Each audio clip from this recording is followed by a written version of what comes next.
सादर नमस्कार, सुस्वागतम। मैं अनिल भारद्वाज आप सभी का 89वें PRL के अमृत व्याख्यान में स्वागत करता हूं, अभिनंदन करता हूं।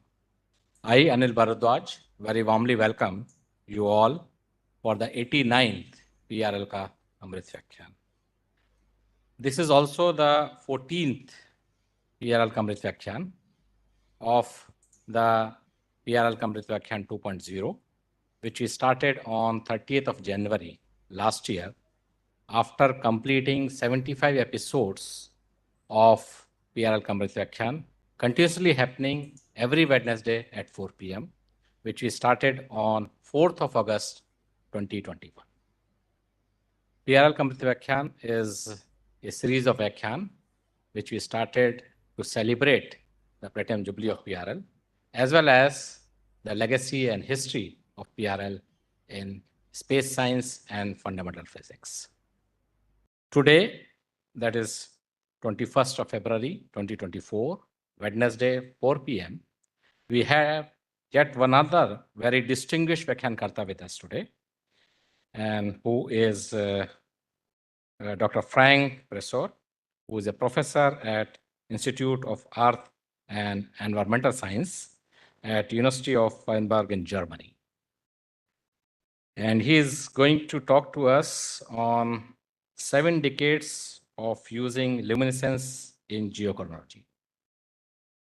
We greatly appreciate and thank Professor Frank for agreeing to our invitation and to be with us today at the 89th PRL Kamrit Vyakhyaan. I would now request my colleague, Dr. Shubhra Sharma, to kindly introduce our today's Vyakhyaan Karta to the audience present in this auditorium, to those who have joined us live on the WebEx panel, as well as to the PRL's YouTube channel. Over to you, Dr. Shubhra.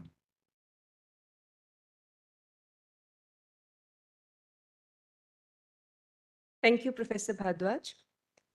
It is with great honor and pleasure I'm formally introducing our distinguished speaker, Professor Frank Preusser. Dr. Preusser is a prominent figure in the field of sedimentology, currently serving as a professor in the Institute of Earth and Environmental Sciences at the University of Freiburg, Germany. Additionally, he has been contributing to academic leadership as the Deputy Dean of the Faculty of Environment and Natural Resources at the same university since 2017. His academic journey began with a PhD from the University of Cologne, Germany, focusing on the luminescence dating of fluvial sediments, particularly through case studies in northern Germany and Switzerland. Dr. Frank's dedication to advancing knowledge in the earth sciences has taken him across various esteemed institutions, including the University of Bern, Switzerland, Stockholm University, Sweden, and his current role at the University of Freiburg. Avena Dokhandi in geology from University of Bern, Switzerland, Professor Preusser has held influential positions, including president and board member of German Quaternary Association, DIQUA, founding president of Swiss Society for Quaternary Research, CHQuat, and numerous prestigious organizations showcasing his dedication to the advancement of quaternary research. His research focuses on the response of terrestrial sedimentary systems to climate change and human impact that has led to over 200 highly cited scientific contributions. Professor Frank's work has been published in esteemed journals, including Nature Science, Earth Science Reviews, Geology, Quaternary Science Reviews, and Quaternary Geochronology.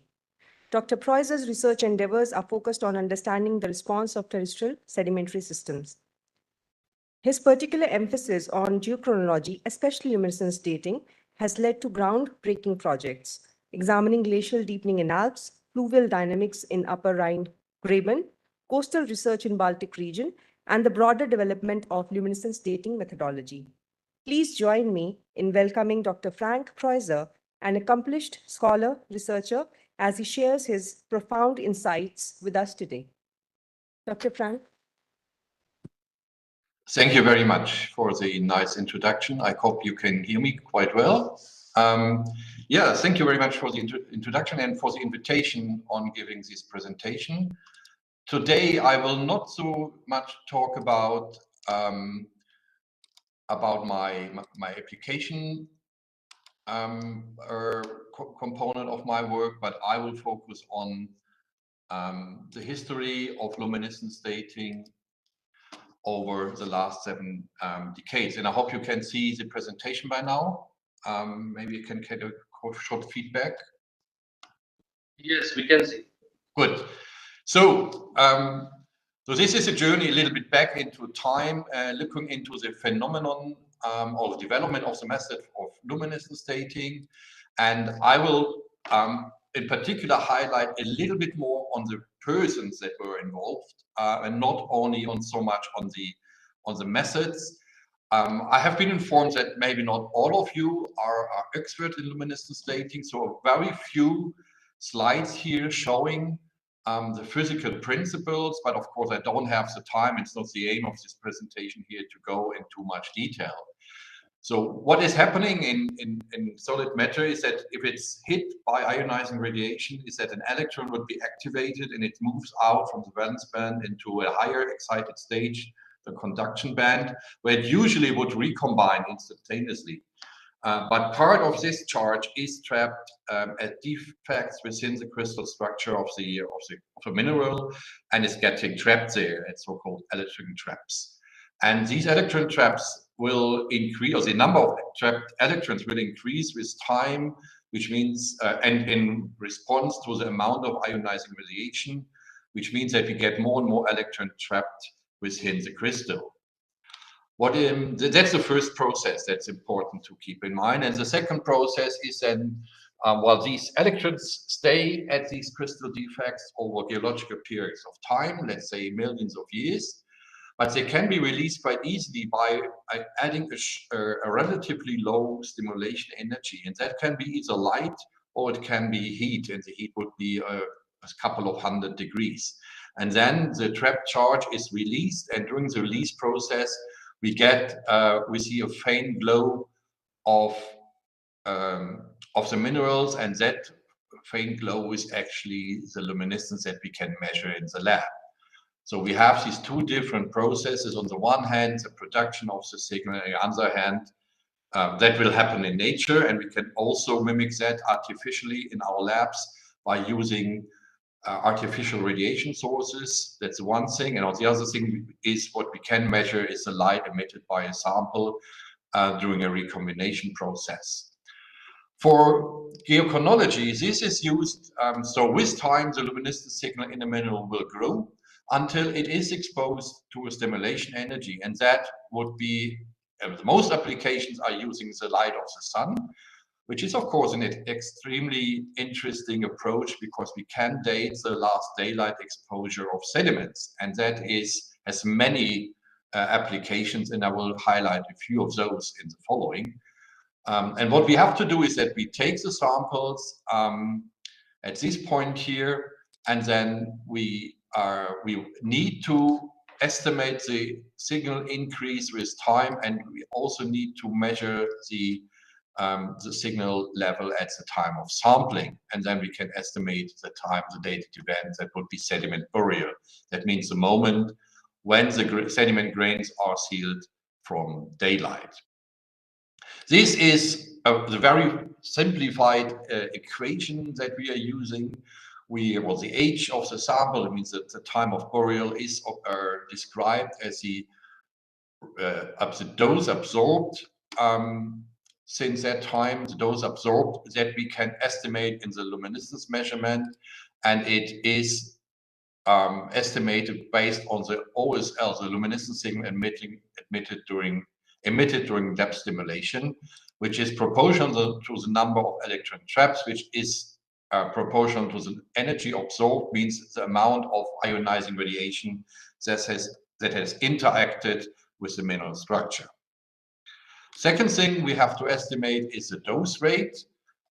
This is in gray per year, and in years here for the age. That is the amount of radioactive energy or energy released from radioactive decay. Actually, it's ionizing radiation acting on the sample per time unit per year. And we have three major components here. That's radiation coming from space. We have some internal radiation in some minerals, but the most important one comes from radioactive elements distributed in sediments, and that's mainly potassium, uranium, and thorium, actually, that we have to measure. And there's different methods how we can do that. Now, coming to the main topic of my presentation is looking into how did that method develop over 70 years to come to the point where we are now. And I will also in the end give a kind of a brief outlook of where it may end up in the next maybe not 70 years, but let's say maybe 10 or 20 years.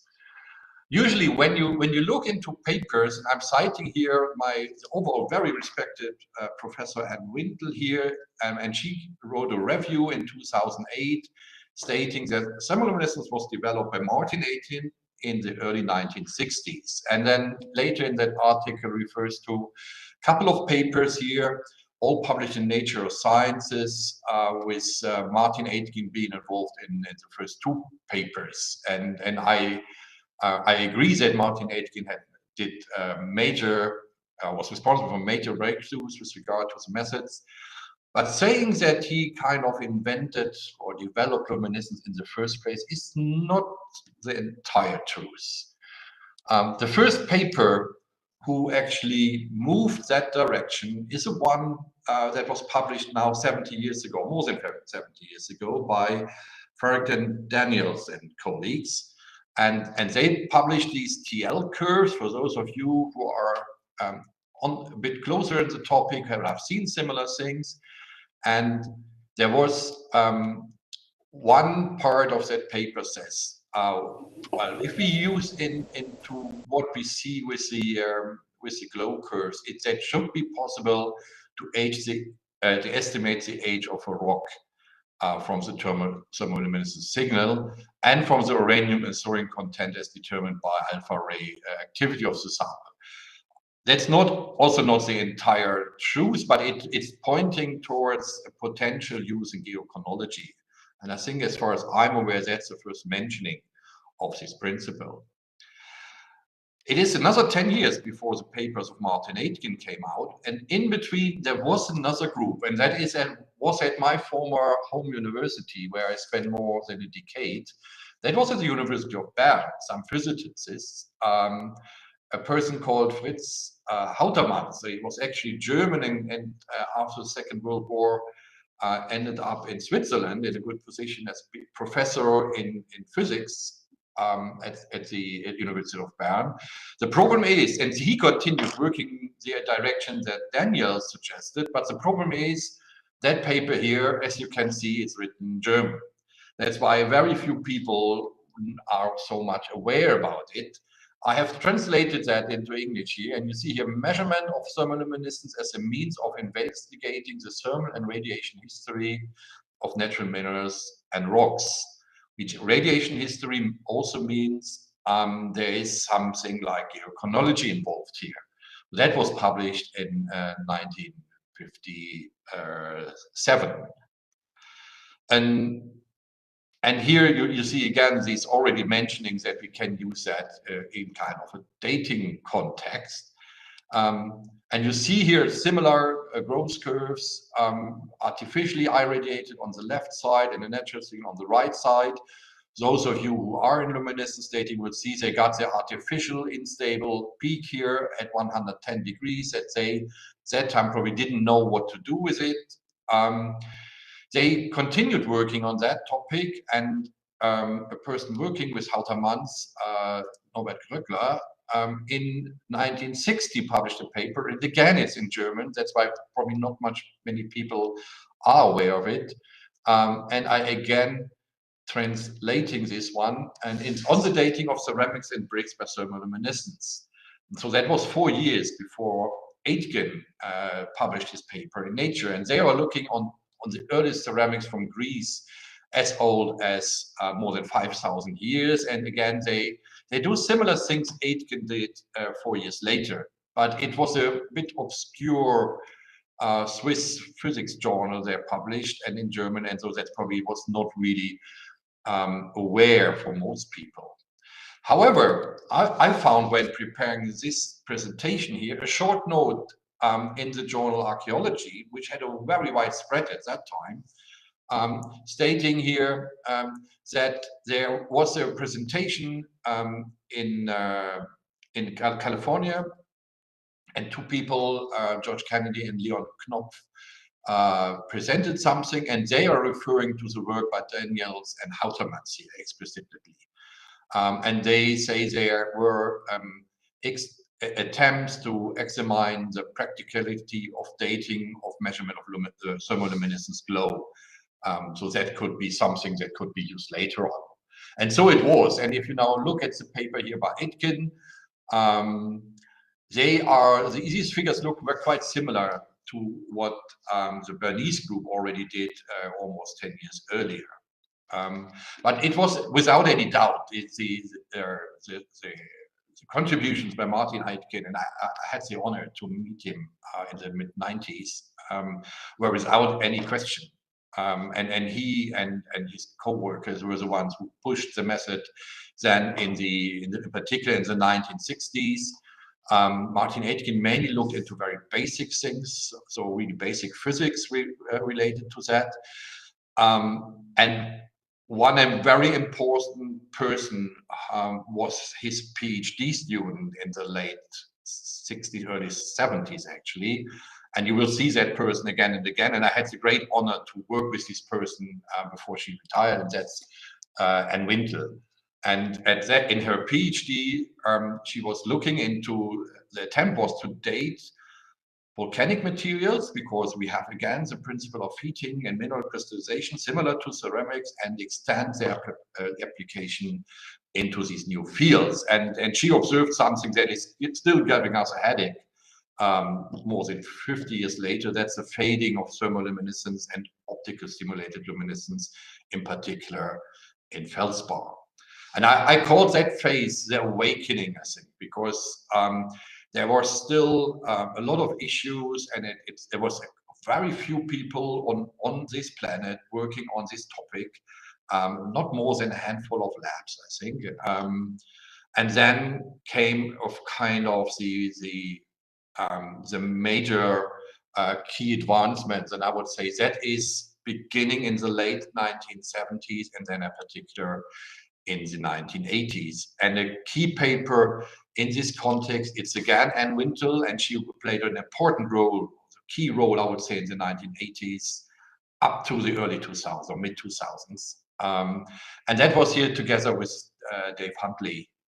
And they looked into marine sediments, because they thought, okay, there was work done by Russian scientists in the early 70s who thought about using thermoluminescence for dating sediments. That was a bit an interesting approach, and not so well developed, I would say, but it was the initial idea came from Russia, and then Huntley and Wintle picked up on that, and they here investigate the resetting of the TL signal by daylight. And that was something that was not really used up to that point, because all resetting or applications were focusing on thermal resetting. And now they also see here that the TL signal is reduced by light, and you see here that takes quite some time, several hundred minutes, maybe 1,000 minutes.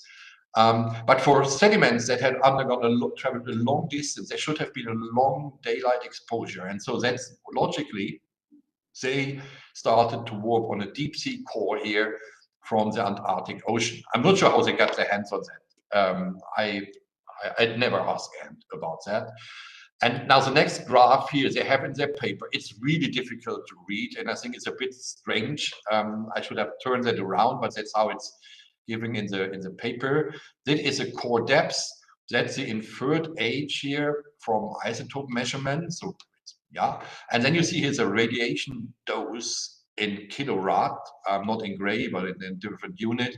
And you see it increases from top to bottom. It's a bit difficult to read, as I said, but this shows that yes, in sediments, the TL signal intensity increases with age.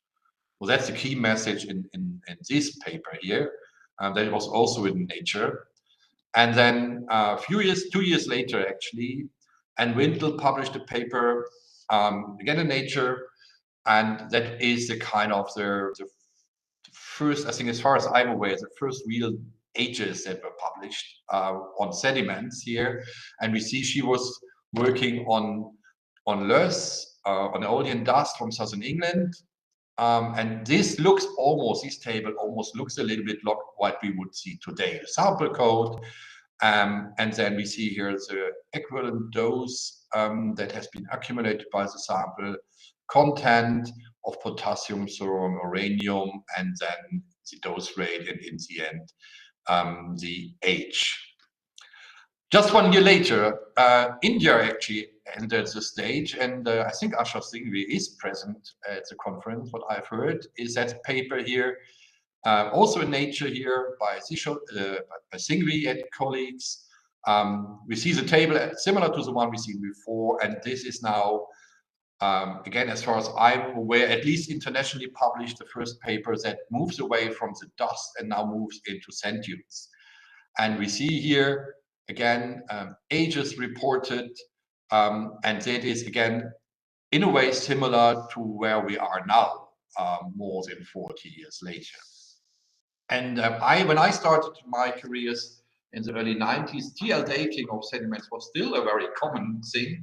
It has more or less disappeared now, but there is a few special applications where we can use it. But most of what we're doing now is based on this paper here.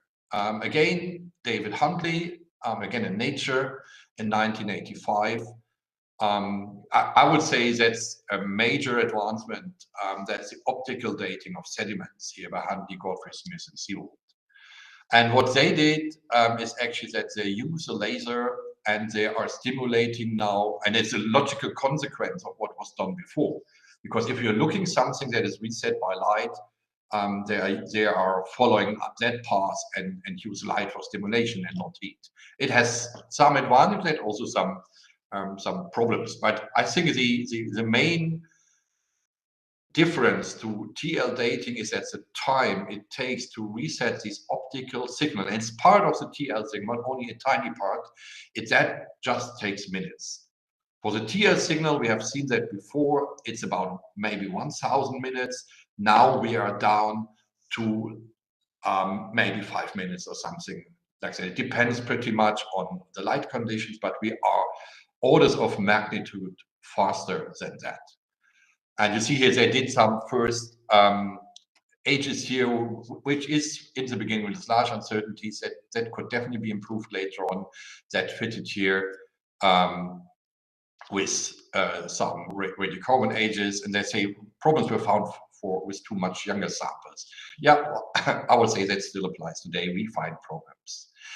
At the same time, so that was done by colleagues from Canada. At the same time, people in Russia were also looking into that, or the Soviet Union, I have to say correctly, because that was done in the former Soviet Union here by colleagues from Estonia.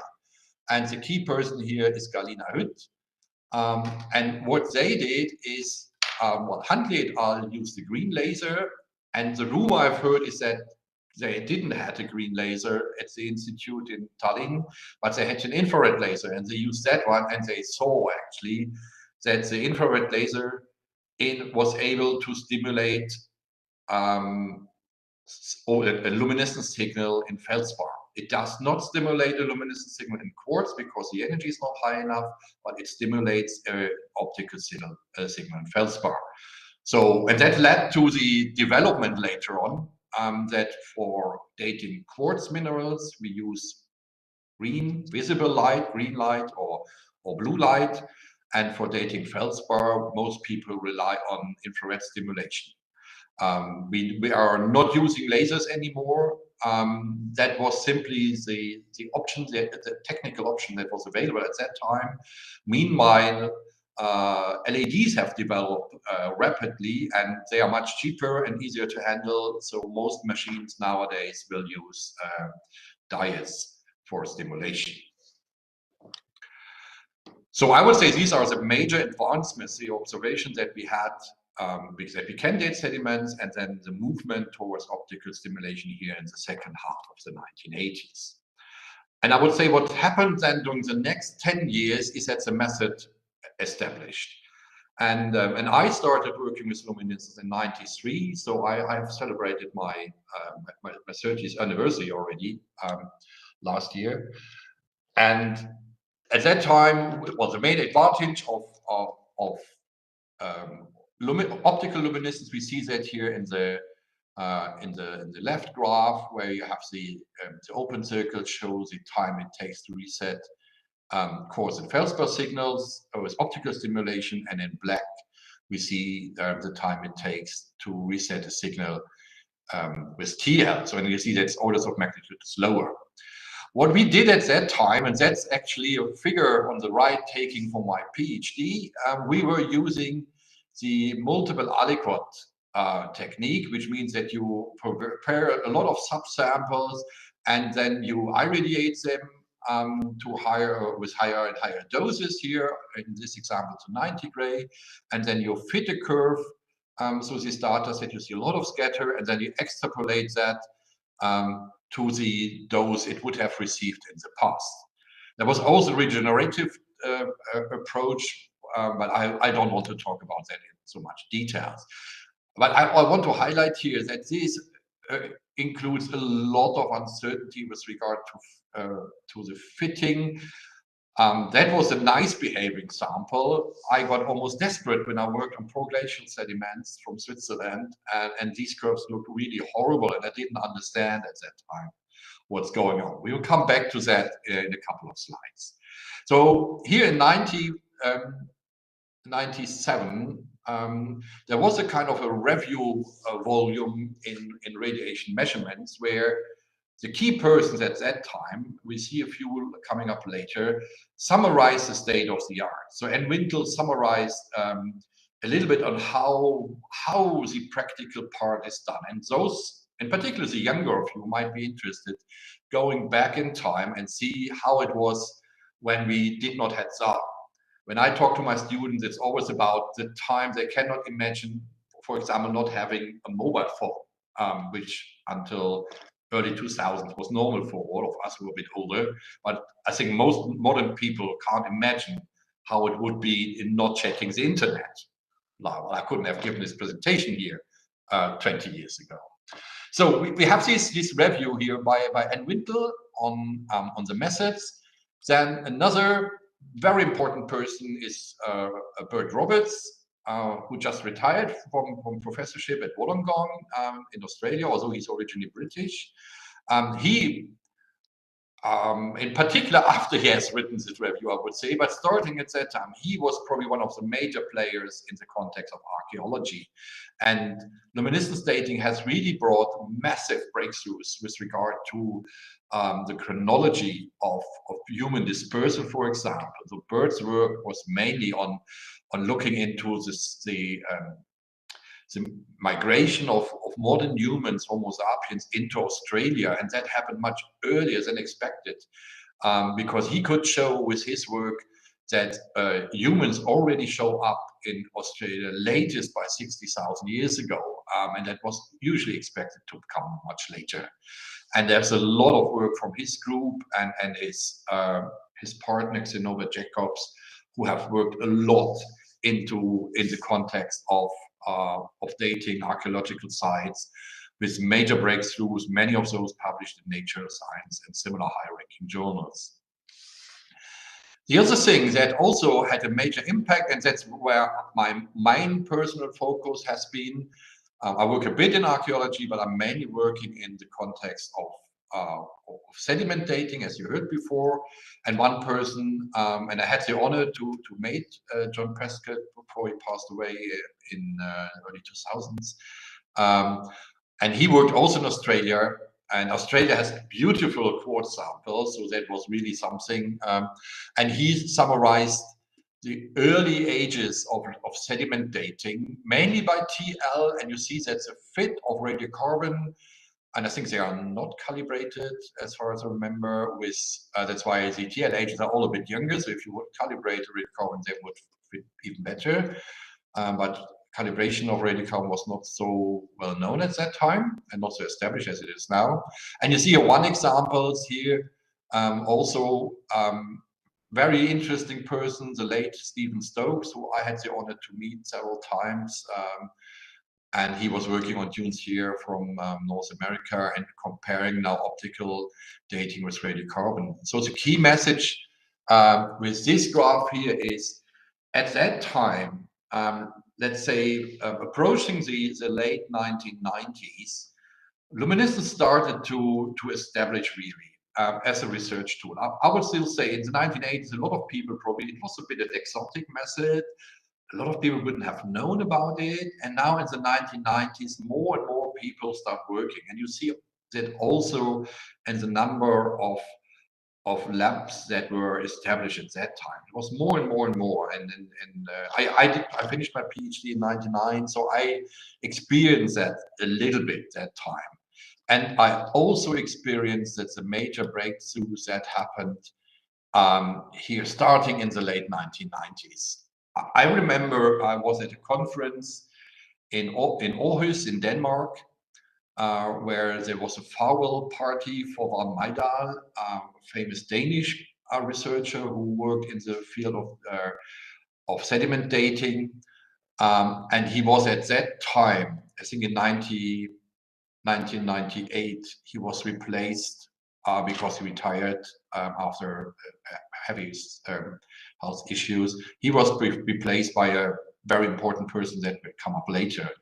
The first thing that, well, there were things happening in parallel, and the first thing, and when I attended that conference, we were kind of stunned by the idea of now dating single grains. And that was in particular done by the Danish group.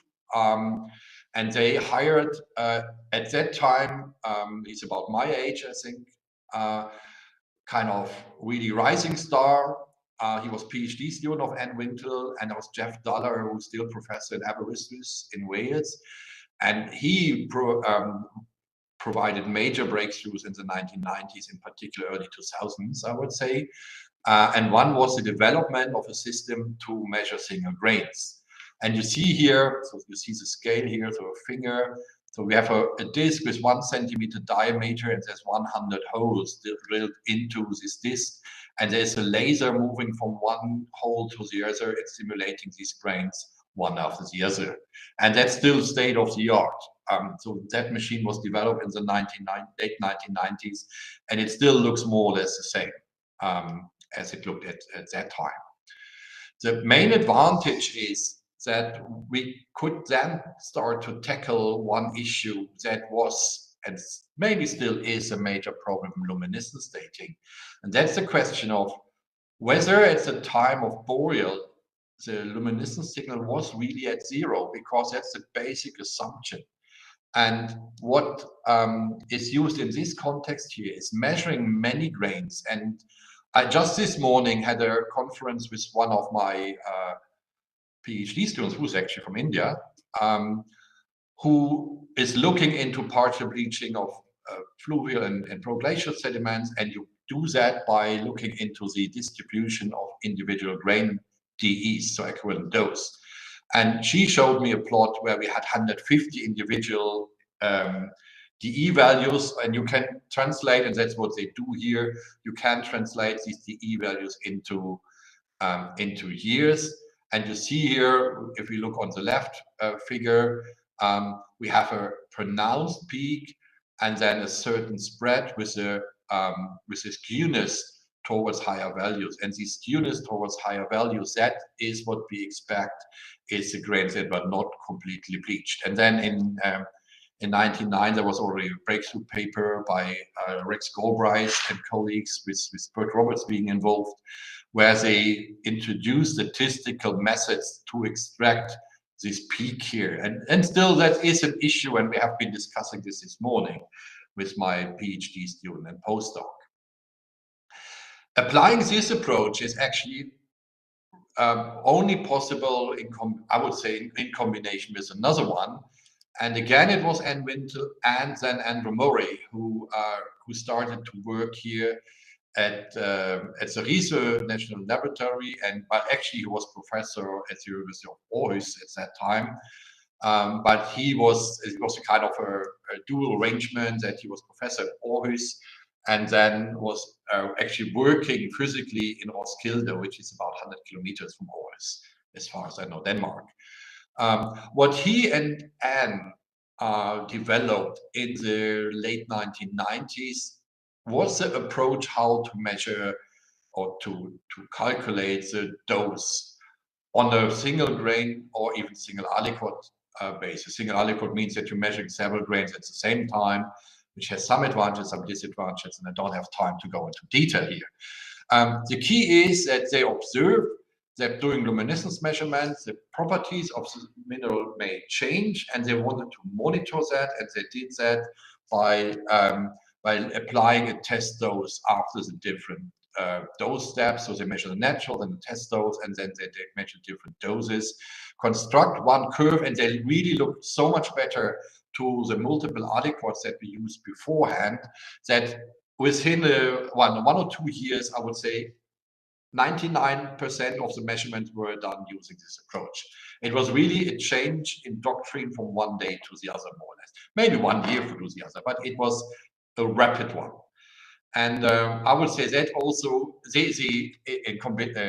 combined with the introduction of the idea how to measure the signal or estimate the dose absorbed actually was also the introduction of standard tests. And these standard tests are monitoring the performance of the measurement. And on the right side, you see here a test published by me and one of my PhD students. That's a study from Thailand where we're looking into archaeology, and you see here these tests just for documentation, that we look into different issues that can happen with luminescence, and it's now routine to carry out these tests and check the performance of the measurement procedure. And we couldn't do that before these key publications here. This one was in 2006, and it's still the paper I give to my PhD students and ask them to read it very carefully, because that's the key that they need to understand before, to apply the method. Another issue, and that was developed a little bit later, again, Preusser was really the most important lab when it came to developments of methods. It was, I think, Preusser. Oxford was before, but they started to decay a little bit. I would say the importance, Jeff Dulles' group in Amrut was still important, and some others. But here Preusser had a relatively large group because they were at this Preusser National Laboratory for Sustainable Energy at that time. There was a former nuclear research unit, and they actually were working for NASA, because NASA wanted to send a mobile luminescence device to Mars. And on Mars, you have mainly volcanic rocks. In volcanic rocks, we heard that before, they tend to fade, lose signal. And they got quite some money looking into how can we circumvent that. And there was the first paper by Christina Thompson and others in 2008. But the key paper, I would say, is this one here by Jan-Peter Beulert, who is still in Preusser. And they looked into circumventing the problem of fading, the signal loss in feldspar, by measuring at an elevated temperature. So what they do is they measure the luminescence with IR stimulation at 50 degrees, and they move then, or they apply a second readout at elevated temperature. In this case, I think it was 225 degrees, and then, or 290 degrees, I'm not so sure about that actually, and then measure, and then get a DE, and you see here that the left graph shows us the DE, and the fading rate, and you see the fading in the post IR is much lower than the fading in the first measurement. And they here also calculate and the right graph, the fading corrected IR age, and compares it to the poster IR fading corrected IR, and they get a very good consistency here. And the follow-up publication that was published in 2012, they use that method and compare it with age control, and you see here that they get, and that's the dark signals here, the dark symbols here, they get a relatively good consistency for these post-IR. I think we could talk about that for a long time. I use post-IR also now in most of my studies, but I would still prefer to use quartz, in particular for young samples, for older samples. You see they're going up to 1 million, which is interesting, I would say. But here, in particular, if we want to reach a couple of 10,000 years, I think these post-IR feldspar is really mainly the method of choice at the moment. The logical consequence of that paper, actually published a year earlier, when there was parallel developments going on, was a paper published by Bo Li and Shenghua Li. At that time, they were in Hong Kong at the university, and they went a step further, and they not just did measure the initial feldspar sample and then a second one, but they do a number of subsequent thermal stimulations. And the idea behind it that they will collect more and more stable signals with increasing temperature. That goes at the rate of time it takes to reset the signal. So the high temperature signals are more stable, but they are less well bleached in nature. And that can be a problem if you date young samples, in particular samples that have underwent relatively short transport distances. But it's in particular interesting, and we will see one study from my own research later on, when you go to samples that have seen a lot of light and are relatively old. And I think that's the main advantage of the methods. And they also do this comparison of age control with the luminescence signal. And you see here in red an underestimation for the IR50 signal, and then you see a good fit actually of ages for signal stimulated at 200 and 250 degrees. And at that point, I would say that was the story so far. So we see here the developments over from the 1950s into the early 2010s. We are not done yet, but you just see these developments. I would say we had not so major. There is things going on. There is interesting work also by Indian groups and using different stimulation techniques. I don't see a major breakthrough here yet, but let's see what happens in the next couple of years. So what I want to discuss now in the last couple of slides is a little bit where are we at the moment and where it may move in the future. And I have chosen the year 2012 as a kind of the timeline. So we're looking more or less at the last 10 years, and considering that during COVID, developments were a bit more difficult. We lost kind of 2-3 years.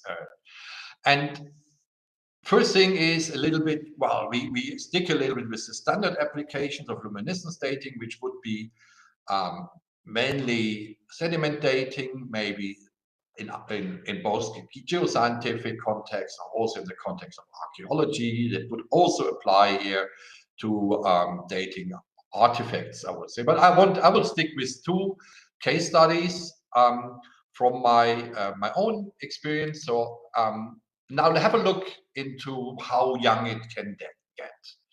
Well, the case study I'm showing here is from the Upper Rhine-Graben, so it's where I am sitting. So I am here. It's not even shown here. Here we see Strasbourg, and I am sitting 20 kilometers to the east of the city that's shown here as Neuf-Brisach. That's on the Rhine, and Freiburg is a little bit further to the east, towards the Black Forest. And what we do here with colleagues from the University of Strasbourg, we are looking into developments of the River Rhine. The River Rhine was a relatively wild river You see here in the top part, you see reconstructions of its courses during pre-industrial times. Very dynamic river with a lot of shifts of its main course, and you have an anastomosing river network, and then in the early 1900s, so here after beginning in the 1820s actually, but we see here major regulation works. And you see that in the lower part of the graph, where we see how the River Rhine looks in 1872. So it has been completely squeezed into an artificial riverbed. There were several purposes why to do that. And you see then that the landscape changes completely. In the lower part, you see a picture here from Google Earth from 2010, how it looked at that time. And what we're trying to do with our French colleagues is reconstructing these past river courses, because nowadays we're thinking about going back to a more natural-like environment. And here it's good to understand how the natural dynamics were, because the information we have is only here into the year 1778. And we have not really good, that's based on old maps that have been used here to do this sketch. And we don't have much information before, so that means what we do is we go for sediment outcrops, we look into the sediment outcrops. This one was a test cast study where we have ideas about the age, so that this one here, sorry, going back, must be older than the year 1872. And indeed, we get ages here that point towards an age of about 200 years. And that is using single grain feldspar dating here. And we have some issues with partial bleaching here. So I would say in fluvial context, it gets difficult. We have also used multiple grain aliquots, and we see here that these have ages that are significantly older. Although we are applying the approaches I've shown on the previous graph, these minimum age models, for those of you who are on the topic. It's not the youngest samples I ever did, and it's not the youngest samples that have been done by others. There are samples from the North Sea where ages as young as a few decades have been determined. I also have one study from France where we also have ages that are, where the age of the sample is younger than the scientist, because those date to the early 1970s, and I was born in 1967. The next one is looking into the upper dating limit, and again, it's not the oldest samples that ever have been dated or that I have dated, but it's the same region where I am working now. And you see now Freiburg here in the middle graph, where I'm sitting at the moment, and we have the upper Rhine-Graben, a subsiding basin, and we have a lot of deposition here during the Quaternary and also already during the Tertiary. And we have huge sediment sequences, and you see one here where we have a sediment core that was taken and then was sampled in the dark to take samples out for luminescence dating. We have an 18-meter sequence, and we're here producing ages. And now this time, this is not years, but this is kilo years. So the base of that core dates to about 500,000 years. And I would say these are a bit kind of the prospects that we have. We can date as young as a few hundred years. Under good circumstances, I would say probably even a few decades. And I have samples from Thailand, from the Gulf of Thailand, where even dated storms something like 10 years old. And we don't have good age control. It goes in that direction. They're very, very nice samples. Here we also can see we can reproduce that. There's a couple of cores here with a post-IR 225, so stimulation of 225 degrees. I would now switch to the multi-elevated, so I have switched now to the multi-elevated temperature approach by Li and Li, but we can produce ages in the order of 500,000 years. And I would say that is kind of the dating limit, which is not bad, I would say. It's difficult to find sediments older than that, actually. So I would say 90% of all, maybe more, of all quaternary research sedimentary questions we can answer with the method. And also archaeology, you won't find much evidences for. There is some, but most artificial archaeological finds we can date. I need to hurry up a little bit, and I just want to briefly introduce two fields that have gained much attention at the moment. The one is dating rock surfaces. Interestingly, that was already developed in the early 1990s by a Greek colleague, Ioannis Liritsis, who started looking into marble surfaces on some Greek architecture, but it was actually a study. Sorry, this is not Reza Sobati, this is Günther Wagner. That's a mistake here in the presentation. That was a group here in Heidelberg, actually, who looked back into the topic here in the early 2000s and see that the surface in the rock, in a few millimeters in the rock surface, you see a resetting of the signal after a certain amount of exposure time. And that's something that has been used. And again, it was now we have Reza Sobati, who is Iranian but working in Denmark again. So that's the group from Preusser, and they looked into this most systematically here. That's a paper, and I have forgotten to put in the number. That's a paper from 2012, where they started to go back into surface dating, and then they did kind of some case studies, and we see here dating rock surfaces as young as a few hundred years, because they investigated modern analogues and checked how far is the signal bleached into the rock.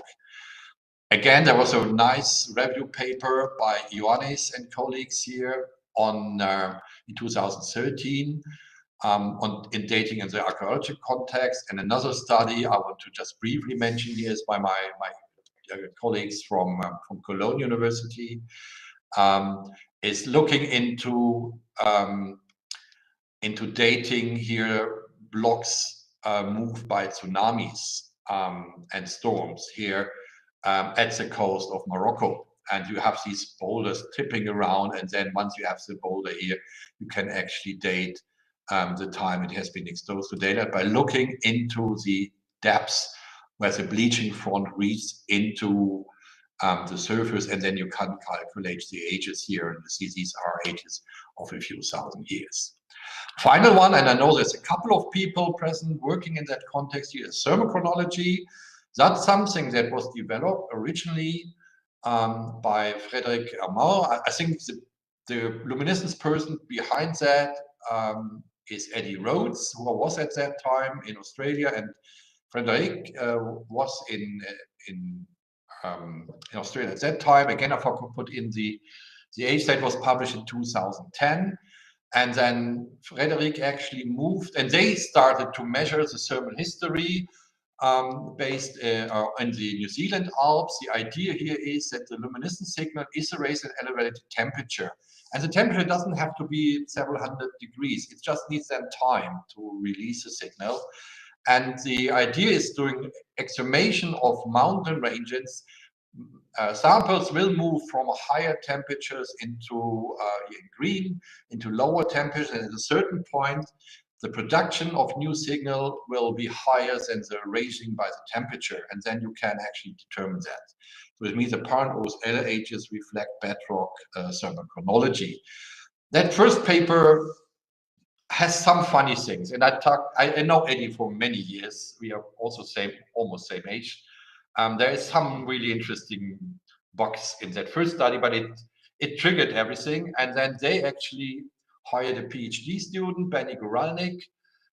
He was PhD student at ETH Zurich, and he and Fred showed up at my office in Bern because I was already kind of established person at that time, and we discussed. And I say, sorry, but you need physicists being involved there. And I said, I can't do that.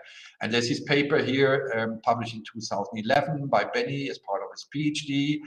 And you see a group of people from many different universities. It's including Ed Rhodes, who was I think in California at that time. And then a lot of people from Denmark, and then the next paper, because we thought about how can we test this hypothesis, and I said, well, there is a core 8 kilometers deep from Germany, and that was the continental deep drilling program in Germany, and then I was also a little bit involved here, where we have cores that reach down to certain depths, and we could measure the apparent luminescence at these times, and I would say that was a bit the breakthrough of thermochronometry, and in particular Georgina King, but there's others as well. She's in Lausanne now, is working in that context quite a bit. And the big advantage that compared to other methods, it's a closer temperature of OSL and also electron spin resonance, which is a kind of a sister method of luminescence, have much lower closing temperatures than most other approaches, and that's why it's now also heavily used by others, not by myself, I have to admit. Okay, so thank you very much for your attention. Final picture here is the cathedral from Freiburg. I'm just sitting half a kilometer behind it in the direction we are looking at that very moment. So thank you very much for your attention, and I'm happy to answer questions if there's any.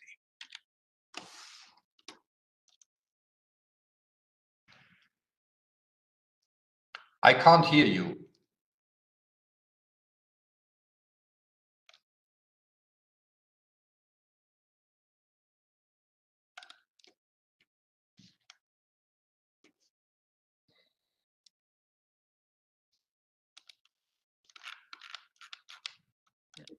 Now, can you hear me, Professor? Now I can hear you, yes.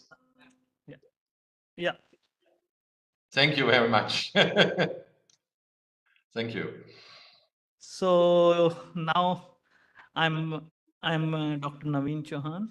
Hope you can see the audience. I can see the audience, yes. Yeah.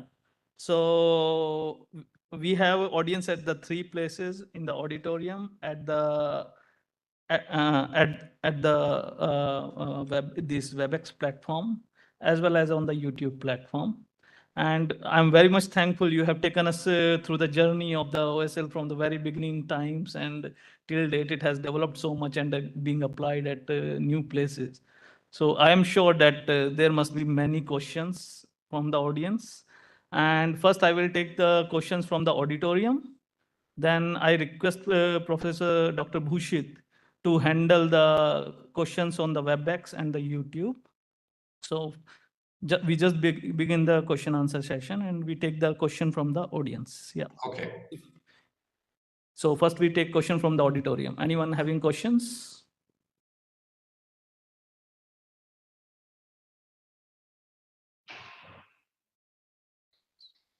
Yeah, Madhav.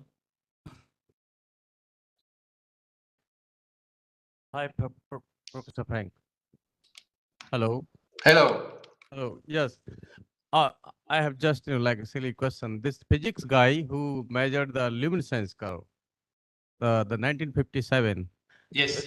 Yeah. Do you know what after that what he has done? He left the luminescence, or what he has done after that? Now Fritz Houtermans he studied in Göttingen at that time, where people like Heisenberg and Planck and so were. It was a really famous kind of nuclear physicist at that time. He has a very interesting story because he left Germany, went to the Soviet Union, was a victim of Stalin's purges, and went back to Germany, where the Nazis tried to be on him. So it's really interesting. There's a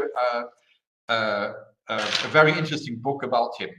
So I think for him it was probably just a hobby, and he died. He died quite early in 1966 because he suffered very much from health issues, and I think he did not continue. The Bernese group continued actually until the late 1970s, but they didn't publish much. That was Gröckler, his assistant, and then the person who took his position. I actually saw the equipment from Bern disappearing just before I moved there, and I was quite happy it disappeared. It was actually taken by a person I haven't mentioned yet, but I have to mention this because I see Ashok Singhvi sitting there, because it was Ludwig Zöller who actually collected the machine and brought it to Bayreuth when he took position there. But the Bernese lab actually closed down in the 1980s and then was reopened when I moved to Bern, actually.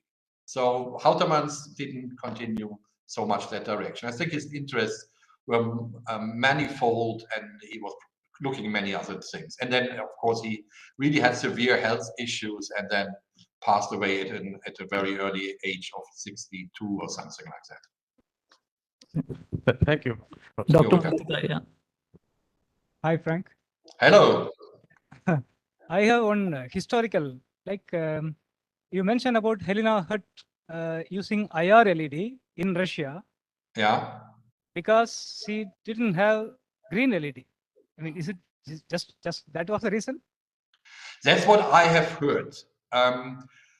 I think maybe Ashok Singhvi would know better, because when Galina had passed away also at a relatively young age, and I was a small little PhD student at that time. I have seen her at conferences, but somebody told me that must have been the explanation. You know, when you don't have equipment, you just use what you have.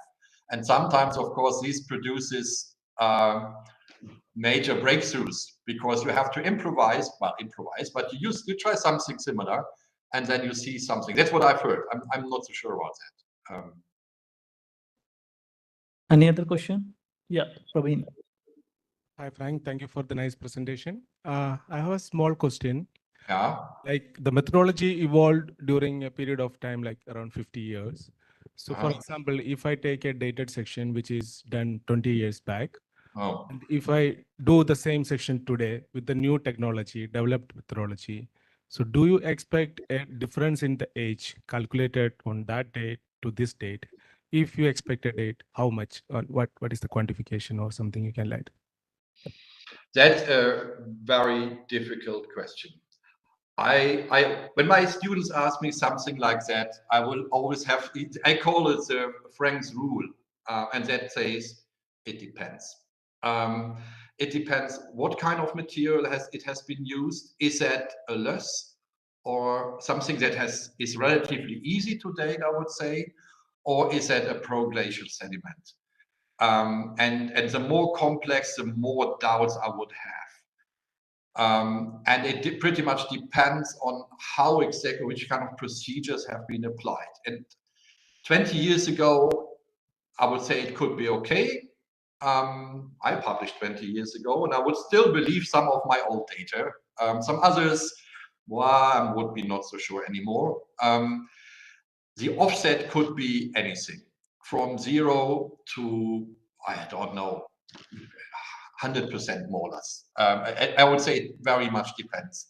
And that, of course, makes it very difficult. That's why, and I think there's now, I couldn't attend the luminescence conference last summer, but they formed the Society for Luminescence Dating. And I think a key issue is that we establish reporting formats so that the required information is provided.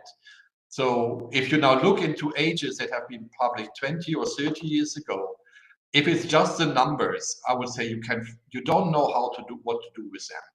If you have an idea of how they have been measured, what did people consider, that would allow you to estimate how good or how bad these numbers, I wouldn't even call them ages at these moments, are.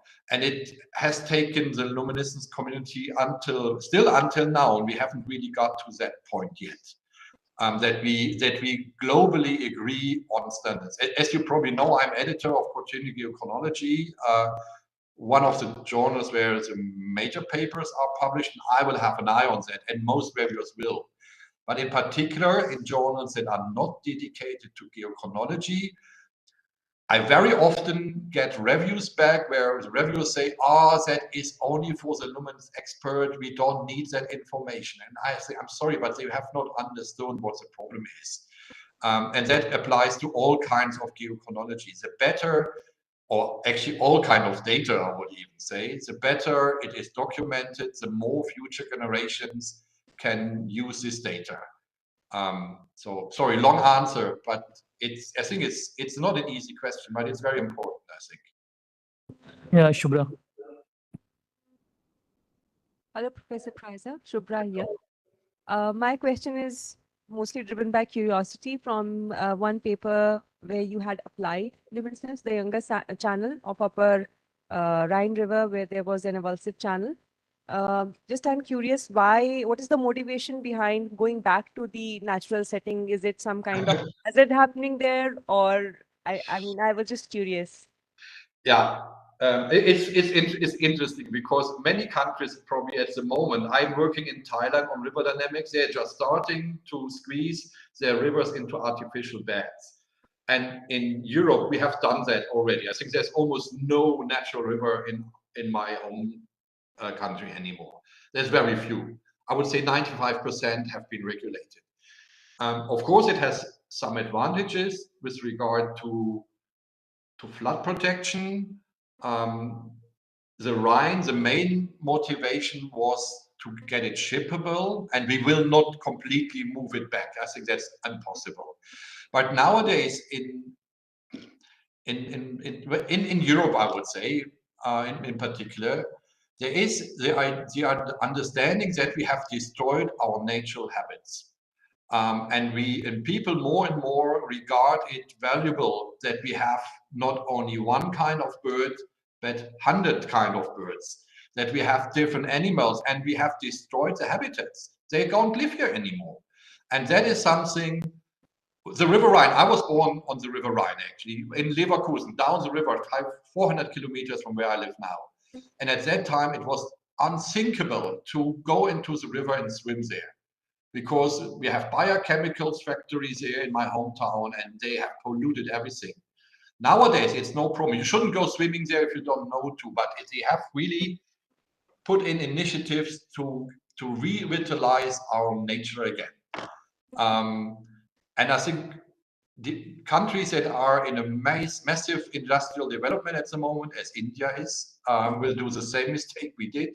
And then in maybe 100 years, you will have to start dating, well, not you, but maybe your, I don't know, grandson or so, to look into that and think about our ancestors made mistakes, and we don't really like it that so anymore. It's also flood protection. That also plays a certain role, actually. It's not only that. You actually often, like examples from Europe are quoted whenever they're trying to build artificial embankments. So I can quote your paper and your statement to counter that. Yeah, this was a paper that focused more on the luminescence part. My colleagues in Strasbourg in particular talk to river managers. We have people managing a river here. And these river managers realize that also because the problem is the modern rivers now, the flood is transported far downstream. And that means our colleagues in the Netherlands have to deal with it in the end, where the delta of the Rhine is. And there is now a European-wide movement to try to manage that a bit better with regard to flooding. At the same time, we can also look into biological, ecological aspects at the same time. Yes. Person at the back, yeah. Hello. Hi, Frank. Thank you for the great insight on the topic. I have one doubt regarding the paper that you showed, effective closure temperature in leaky or saturating thermochronometers. So I remember reading somewhere recently that the concept of radiometric dating or thermochronology is valid only or more accurate only for closed systems, thermodynamically closed systems. So if you mention leaky or saturating thermochronometer, that does it mean it's not thermodynamically closed? So how did you manage the studies? I have to admit that is the only method that I'm not using myself. So I'm not sure if I'm the right person to answer that. I would say no, to be honest. And I think there's people in the audience who have more experience than me. I am also not into every aspect of the method. So I don't think I can answer the question seriously, to be honest. I'm sorry. Anyone from the audience, maybe he can help me out or answer. Yeah, maybe you can ask later with the Okay, audience. sure, sure, sure. So any other question from the audience? So Professor Frank, I have one small question. Like Okay. most of the people have shifted from TL to OSL. Yeah. And they are continuously using OSL for everything. So are we missing something if we are not using TL?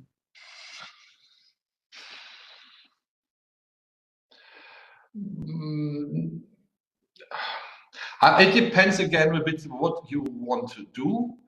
For the dating of sediments, the fact that the signal is so much more quickly reset is really a big advantage, I think.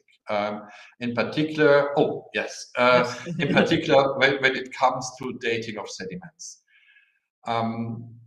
When it comes to thermochronology, when it comes to the dating of heated materials, I think there could be advantages of TL in principle. Having said that, the problem with how would we measure the dose absorbed? We usually want to use the single aliquot regenerative dose protocol. And we see that it's in particular application of high temperatures that causes a change of sensitivity of the samples, which means when we apply a high temperature, we can run into problems with TL. That's why for example, we have just worked on dating bricks and pottery, but we're using luminescence or optical stimulated luminescence and not TL because the application has some advantages. Again, it's a bit kind of a depends answer, I would say. I would not, I was also raised up with TL, so to say, in my master's thesis, in my PhD, I still used it, but because I'm mainly working in water lane context there, I don't see really an advantage of TL. But of course, it carries certain signal components that could be more stable or something like that. I wouldn't completely forget about it. Yeah, thank you, Professor Frank. Now I request Bushit to coordinate the question answer on WebEx. Yeah. Questions from WebEx viewers are welcome. Anyone in the WebEx who would like to ask? Seems no questions. So maybe. Naveen, shall I ask you something? Yeah, there is small question from Linto Alapat. Yeah, Professor Frank, nice to see you here again. Yeah, this is regarding the section that you have shown, 180-meter core that you have taken, and you had shown, and you had mentioned that that is the highest limit of luminescence that you can go up to, like something like 500,000 years. So, I wanted to know, would it be more appropriate that we also add that it is probably depend on the settings from where the samples also comes from? I think I said that, to be honest. I would never give an age as an upper dating name. I think I said that in this context, and I think maybe also globally, we can reach that setting. Of course, it very much depends on minimum two parameters. One is the amount of radioactivity in the sample. The higher the amount of radioactivity, the earlier we reach a saturation limit. These samples have a moderate dose rate of something like 2.5. I think I'll also mention I have samples from Oman where I reached ages of 1 million using quartz. So it's definitely possible, but it was an exceptional setting. I have seen other settings where dose rates are as high as 5 or 6 gray per 1,000 years, and then you would reach the saturation limit probably already at 200,000 years. So I agree with your statement. It very much depends on the particular setting, and there's also there's approaches in quartz where you can go back in time. They are not followed up so much as are the feldspars at the moment, although I see potential there. With feldspar, I'm curious to see what happened. We are experimenting here with yellow stimulated luminescence. There is, I know, Indian colleagues working with violet stimulation. We also have violet diodes in my machines down here. So there is, the book is not closed yet. So I have another 10 years to go before my retirement. I'm expecting to see more developments in the next 10 years. Thank you, Professor Frank. So You're welcome. I think, Bhushit, there is no more question from the online users. Yeah, it looks like. So you Yeah. can proceed for vote of thanks. Yeah. So now I request Dr. Anil, Professor Anil Shuklaji for giving vote of thanks. Yeah.